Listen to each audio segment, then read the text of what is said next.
सातारा जिल्ह्यात नुकत्याच झालेल्या अतिवृष्टीत जिल्हा प्रशासनाच्या नजर अंदाजानुसार 650 हेक्टरवरील बागायती पिकांचे मोठे नुकसान झाल्याचं स्पष्ट झालंय। 87 गावातील 1195 शेतकऱ्यांना याचा मोठा फटका बसलाय।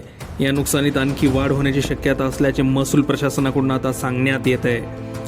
शनिवार दिनांक 27 पावसाचा जोर ओसरला। त्याचबरोबर रविवार दिनांक 28 सकाळी 24 तासात सरासरी 22.1 मिमी पावसाची नोंद झाली आहे। बंगालच्या उपसागरात उद्भवलेल्या कमी दाबाच्या पट्ट्यामुळे गेल्या 2 दिवसांपासून सातारा जिल्ह्यात मुसळधार पाऊस पडतोय।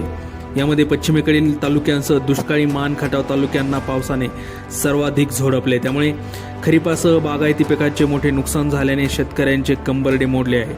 नजर अंदाजानुसार 650 हेक्टरवरील बागायती पिकांचे नुकसान झाल्याचे महसूल प्रशासनाचे म्हणणे आहे।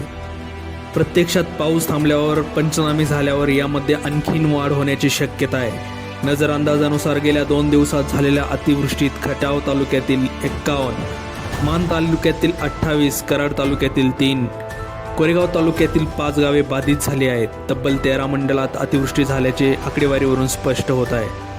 अतिवृष्टीच्या निकषानुसार शेतकऱ्यांना भरपाई मिळावी अशी मागणी आता जोर धरू लागली आहे।